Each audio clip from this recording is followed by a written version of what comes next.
Posted by u/critical_lemon_4072. My husband has 2 brothers and 1 sister. His sister and her husband are not my favorite people in the world.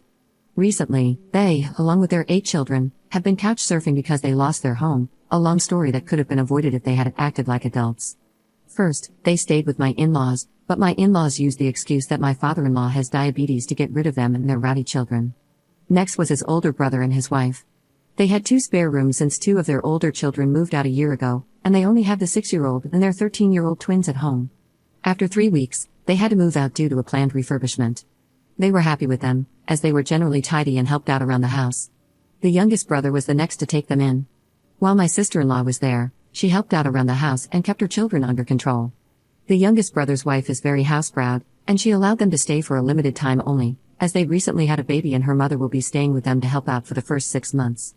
Then they emotionally manipulated my husband into saying yes. I agreed to it on the condition that she, her husband, and their children keep the place clean because, in the past, the only place they are messy is in my home. For example, if they are throwing something into the kitchen bin, they throw it in the general direction of the bin but not actually in it. It's extra gross when it's food that dries up and stinks. Similar things have happened before, like when she would leave her sanitary towels on top of the bathroom bin lid instead of inside the bin.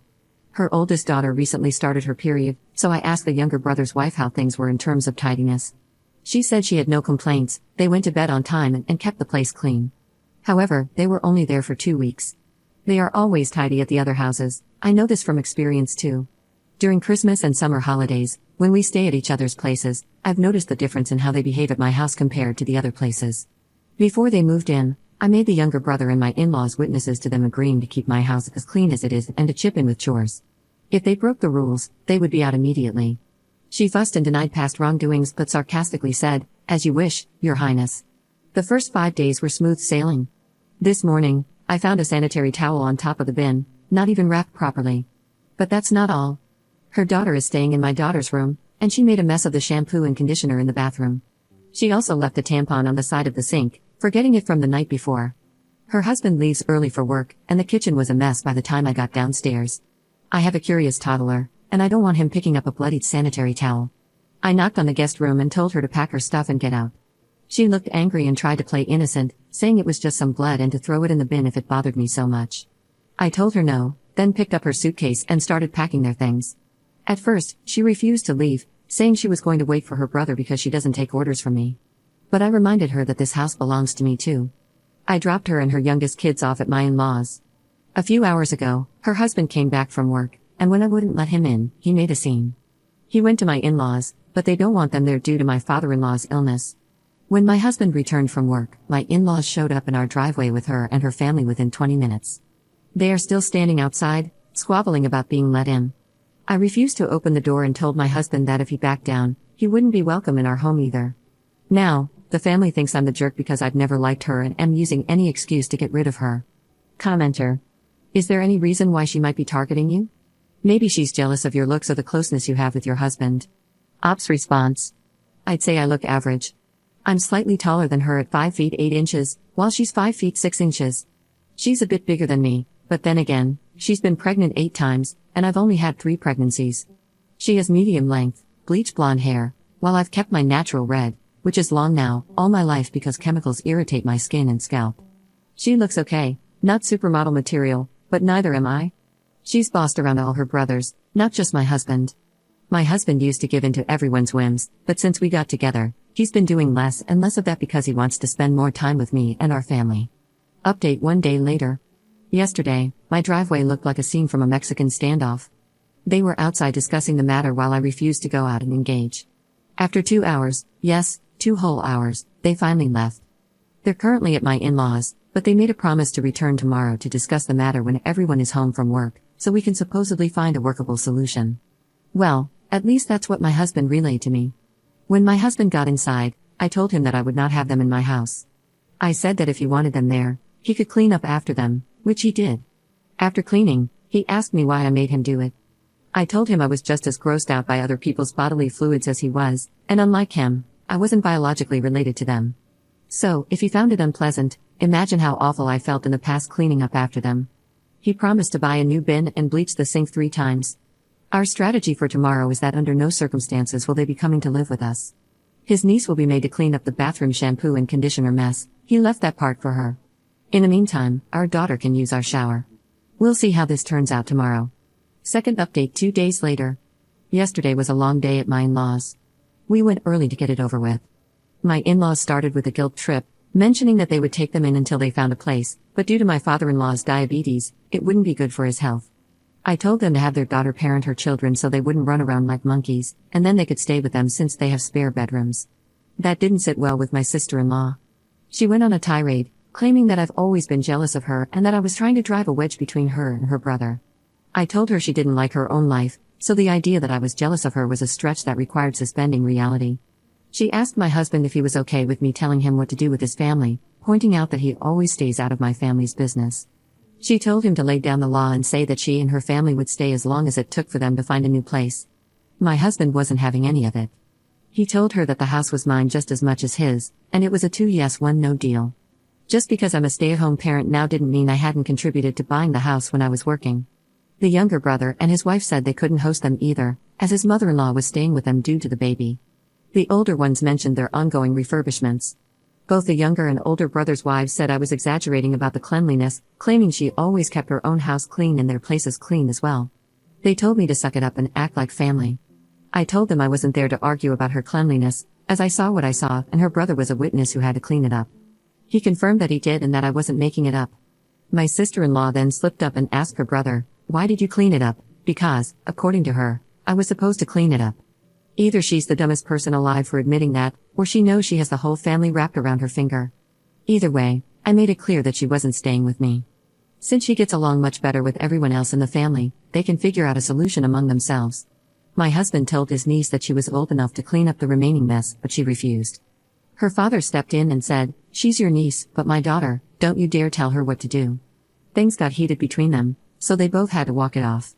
I then told her and her husband that the only reason my husband and I were there was to get reimbursed for the bin we had to throw out due to her leaving biohazards around the house. She laughed in my face and said it would never happen. I responded, "Fine. I hope you realize that when I threw you out, I didn't pack all your belongings." I still had her daughter's Switch, her husband's and the 2 younger ones' tablets, some of her jewelry, and a few other items, as it all happened so quickly that day. I told her all of it would be sold to recuperate my costs. We left, but she was yelling loudly about what she would do to me if I dared to sell anything. My husband has my back, and he said to go ahead and sell whatever I needed to. Later on, they kept texting my husband, asking him to do them one last favor by putting up with her for a few months until she got back on her feet. I told him that, no matter what, I wouldn't agree to let her, her slobby husband, and her horde of children back in. They also texted me, trying to guilt me by bringing up his niece's education. Without a place to stay close to her school, she might have to switch to another school if they end up getting a rental outside of the school zone. I texted back, "Tough luck," and blocked them. My husband won't block his parents, but he's pissed at his brothers for calling him selfish for not taking them in, considering they're going through a hard time. While they admitted it was gross, they excused her behavior by suggesting I might have aggravated it. To top it off, the oldest brother's wife left a voice message through her husband's number on my husband's WhatsApp. She said, "Get this, you're still okay to watch X's name, her 6-year-old, on Tuesdays and Wednesdays like usual, right?" I told him to respond, "Figure out what the answer to that request is." So, that's where we're at now. Commenter. Good for your husband for sticking up for you and backing you up. I can't believe the audacity of this family still expecting you to watch their child after all of this. Ops response. The sister-in-law isn't asking me to watch her child. It's the older brother's wife who wants me to continue watching her child as I've done until now. She works full-time and overtime on those days, but I no longer feel like helping her out. Third update 2 days later. I went to pick up my children and had to stay a little longer because a new family was moving to the area. The parents wanted to meet their children's classmates' parents, so we had a small meet and greet. While I was there, the office brought my husband's older brother's daughter, the 6-year-old, to me, as I'm usually the one who picks her up on Tuesdays and Wednesdays. No one had come to get her, and when her teacher saw me waiting in the hallway, she asked an office admin to bring her over, assuming I was just delayed due to the meeting with the new parents. I told them that I was no longer responsible for her on Tuesdays and Wednesdays. They took her back to the office, and I assumed they must have called her mother. When I returned home from the meet and greet, my husband told me that his parents had called him and expressed their anger about me abandoning their granddaughter. They also put his older brother's wife on the phone, which led to a shouting match between her and my husband. Even the sister-in-law I kicked out had a few things to say. It ended with my husband telling his parents they had lost the privilege of talking to him for a week, and he would only unblock them when they gave both him and me a sincere apology. He explained to them that it was the parents' responsibility to make pickup arrangements, especially after I had made it clear I would no longer provide free services. The sister-in-law I kicked out is staying with her parents for now. Her husband, along with their 2 younger children and 2 of the older ones, are staying with my in-laws. The other 2 older children and the remaining 2 younger ones are spread between the other 2 houses. They made an indirect threat, saying it would be a very temporary arrangement, as she promised it wouldn't take long for her to make her brother see the light. I think I'm in for a long ride. Commenter. What an amazing saga of entitled trash bag humans. I agree with most of the comments I've read, stating to remain strong, not let them back in your house, get home security, and make sure the school is aware of who is allowed to pick up your children, as well as who you will no longer be responsible for. If they have a problem with the parents not picking up their kid, they can call the authorities and report a child has been abandoned at the school. I'd like to ask, why, when your sister-in-law admitted to leaving a tampon on your sink, didn't the rest of the family immediately tell her she's filthy and wrong? How the hell are they still siding with her, despite her no longer having the denial leg to stand on? How can they excuse that? You have a toddler, and they're leaving blood lying around in your home. In my opinion, this is definitely a line in the sand situation, not only with your sister-in-law and her family but with the rest of the family as well. Discuss it with your husband, of course, but this seems like a get behind us or get out of our lives scenario. Why your family unit is being scapegoated or treated like the black sheep of the family, I can't say, but it needs to stop. They are unreasonably bullying you and your husband. Final thought, why does your sister-in-law think your husband would side with her instead of his wife? She seems weirdly confident she can get him to cave. Not accusing your husband of anything, just wondering. Ops response. After she admitted it, they still thought I must have done something to make her behave that way. Surely she wouldn't act like a pig in my house if I didn't deserve it, since she's always clean in their homes. As for the other question, my husband has been a pushover when it comes to his family. He was always the one they threw under the bus. He and his sister were close because he always helped her whenever she snapped her fingers. 4th update 5 days later. It's early in the morning, and I've only slept a few hours. I don't know if I'll be able to finish this in one sitting. On Friday, I dropped off my children at school, and the older brother's wife was there at drop-off time. She followed me, and when I stopped to pick up a few things, she confronted me in the store parking lot. She was apologetic and wanted to make amends, but I wasn't having any of it. She said she was desperate because if she missed one more week of overtime, she would lose the project, as she's the lead and has to stay there to supervise. Her husband can't change his hours, so it has to be her who picks up their 6-year-old. She also said it wasn't fair to hold a grudge against her child for a passing comment she made. I told her it wasn't a passing comment, she had laid the blame on me for our sister-in-law leaving biohazards in my home. She said she just wanted everyone to get along and was hoping to de-escalate the situation. I suggested she ask our sister-in-law for help, and she said she had already refused, claiming she could barely cope with her 3 children under 7. I then told her to ask the youngest brother's wife, since her mother was staying with her, giving her extra time and energy to help out, and they clearly preferred each other over me. She replied that the youngest wife wanted to focus on making early memories with her own child rather than helping her with her 6-year-old. I told her to suck it up and find a solution with those she considered family, then went about my shopping. In the afternoon, when I went to pick up my little ones, she was there again, and after we left the pickup line, she followed me all the way home. To prevent her from parking and harassing me at my door, I blocked my driveway by parallel parking. I sent a text to my husband, asking him to let me know when he'd be home so I could move the car. Not being able to park didn't stop her, she parked on the side road and came to my house anyway. She rang the doorbell, but I didn't open the door. Then she went around to the back and knocked on my back door, saying I couldn't avoid her forever because we were family.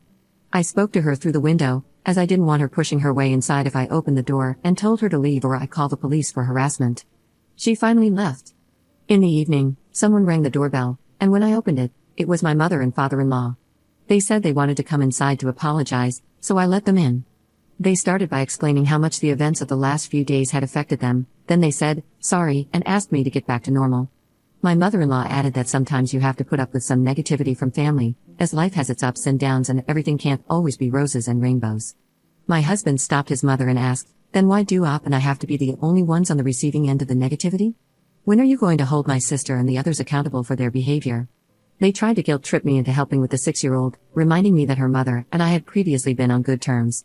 I told them she lost that privilege when she chose her side. They asked if I could sleep at night knowing she might lose her job. I said, yeah. My husband pointed out how much I had done for her without any financial compensation. They responded by saying I was home anyway, and one more potty-trained child didn't make much difference to me over the past 4 years. I told them it did make a difference because I had made many sacrifices over the years for their daughter. I also added that if they couldn't convince the younger brother's wife to help, then they should forget about trying to coerce me into doing it. They wanted to know when I would return the stuff I was holding hostage. My husband stepped in and said that he, not me, was holding it hostage, and it would be returned when his sister paid for the damages. My father-in-law said that my sister-in-law would be within her rights to report the theft to the police. My husband calmly replied that she could do as she pleased. At this point, my husband revealed something I wasn't aware of. He told his parents to pass on a message to his sister. He had canceled the hotel and the activities, including the horseback riding, for his niece for the summer vacation. He explained that since he wasn't allowed to tell her to clean up her mess, because her father had said, "Who did he think he was, to boss her around?" he didn't feel any need to pay for her specific activities. He added that if her father questioned their uncle-niece relationship and his right to teach her some responsibility, then he saw no reason to contribute financially. This upset my mother-in-law, and she asked, "You haven't really done that, have you? I thought we'd all have a great vacation." He confirmed that he had. They tried to make excuses, saying my sister-in-law had a lot on her plate with losing the house and having young children, but I wasn't having any of it. I told them her situation was due to her own poor choices, and bringing a 9th child into the mix wasn't going to improve things. My mother-in-law said every woman has the right to make her own decisions about family planning, her body, her choice, and I had no right to dictate what my sister-in-law should or shouldn't do. I asked her, "Like you're dictating to me right now, by weaseling your way into our home under the guise of an apology?" She said it was different, that she wasn't telling me to have more or fewer children, as she loved grandchildren, the more, the merrier. I told her she couldn't expect me to look after other people's children either. The less stress I have, the merrier I am, it also falls under my body and my choice. They turned to my husband and asked if he was really putting them through all of this just because we had decided to be less amiable over something they considered silly. He replied that scrubbing down the 2 bathrooms after his niece and sister wasn't exactly the highlight of his life. As they continued making excuses and lamenting over us not joining the family holiday, and by canceling his sister's holiday, which they said was ruining the mood for everyone, we politely told them it was time to leave. On Saturday morning, we were woken up by someone frantically knocking on the door and ringing the doorbell. It was my sister-in-law and her eldest son. My husband told me he would handle it. When he opened the door, she tried to push her way in, but my husband blocked her. She was shouting, demanding to come inside so she could knock some sense into me. She threw $300 in my husband's face and yelled, "Is she happy now, that cradle-snatching BTCH? I'm a year and a few months older than her, and she's just over 2 years older than him." She called me a jealous WHRE and a few other names, accusing me of ruining their family by manipulating him. She demanded that now that she had returned the money, my husband should rebook the vacation and activities ASAP. He told her it wouldn't happen, even if hell froze over. He asked her to wait outside while he grabbed something. He went inside, packed their belongings in a bag, except for one of the tablets he had bought and was still paying insurance on. When he opened the door, he threw the bag at her. She cursed at him, telling him to grow up and threatening to report him for damaging her stuff. He calmly told her everything was caught on camera and, if she wanted to take him to court, she should consider her children, since they could barely afford a roof over their heads, let alone a lawyer. Before closing the door in her face, he warned her not to step foot on our property again. She left without causing any more drama. My mother-in-law and father-in-law called and tried to talk some sense into us. My husband and I had already agreed to let them see our children under certain conditions. They argued that they had grandparent rights. I told them that, although I'm no lawyer, their rights are very limited in the state we live in. If they wanted to maintain a relationship with their grandchildren, they would need to start respecting me and my family. Right now, we're no contact with the other brothers, their wives, and my sister-in-law's family. We unblocked them briefly to send a message and then blocked them again. If the older brother's children want to speak with us or spend time with us, that's fine. However, the 6-year-old can only visit if her older siblings are there to supervise, and only on weekends when we have time to host. There will be no more dropping by whenever they feel like it. If they let their parents use their numbers to contact us, we'll block them too. While we had everyone unblocked to send messages, the older brother's wife called me and offered to pay $7.50 an hour for the days I looked after her 6-year-old. I told her, no thank you. I'll pass on that wonderful opportunity, and good luck finding childcare for that amount. She then texted me, offering to compensate me for the last 3 months to sweeten the deal, but I still said no. She begged me to reconsider, saying she had no one lined up for next week. I told her to figure out her own childcare. She started crying, and I have to admit, it was kind of satisfying. If that makes me a BTCH, I'll own it. She'll most likely lose her job, but as far as I'm concerned, it's not my circus, not my monkeys. The younger brother's wife asked if I could help with the baby once her mother goes back home, mentioning that I had helped the older brother's wife. I told her no, that wouldn't happen because I didn't want more regrets in life. However, when the baby grows up and wants to spend time with their uncle one-on-one, they can come by if we have time to host them. In the meantime, I suggested she ask my sister-in-law for help when her mother leaves. As for my sister-in-law and her husband, they are completely blocked. Their children are also on the no-contact list, as things are very complicated with their parents. All of this has brought my husband and me closer, and I'm grateful for the support we've received. Going forward, I believe there will be less stress. It feels like a huge weight has been lifted off my shoulders. Thanks again for all the support. Hopefully, nothing new will happen, as they now know we mean business. Up in the comments. Regarding the summer vacation thing, we typically spend 2 weeks with my husband's family. It's been a family tradition for them since childhood, no time with friends or other family, always the last 2 weeks of July together. I knew we'd be spending the summer with them before all this drama unfolded, but I had no idea my husband had paid for my sister-in-law's trip this year. He apologized for it and told me everything had been canceled. He had covered most of the costs for her and her family in previous years too, due to their financial struggles. The others pay their own way. I never minded, as we have a joint account and separate accounts we use without consulting each other. Since I stopped working, he's also been adding money monthly to my personal account, as he does to his own.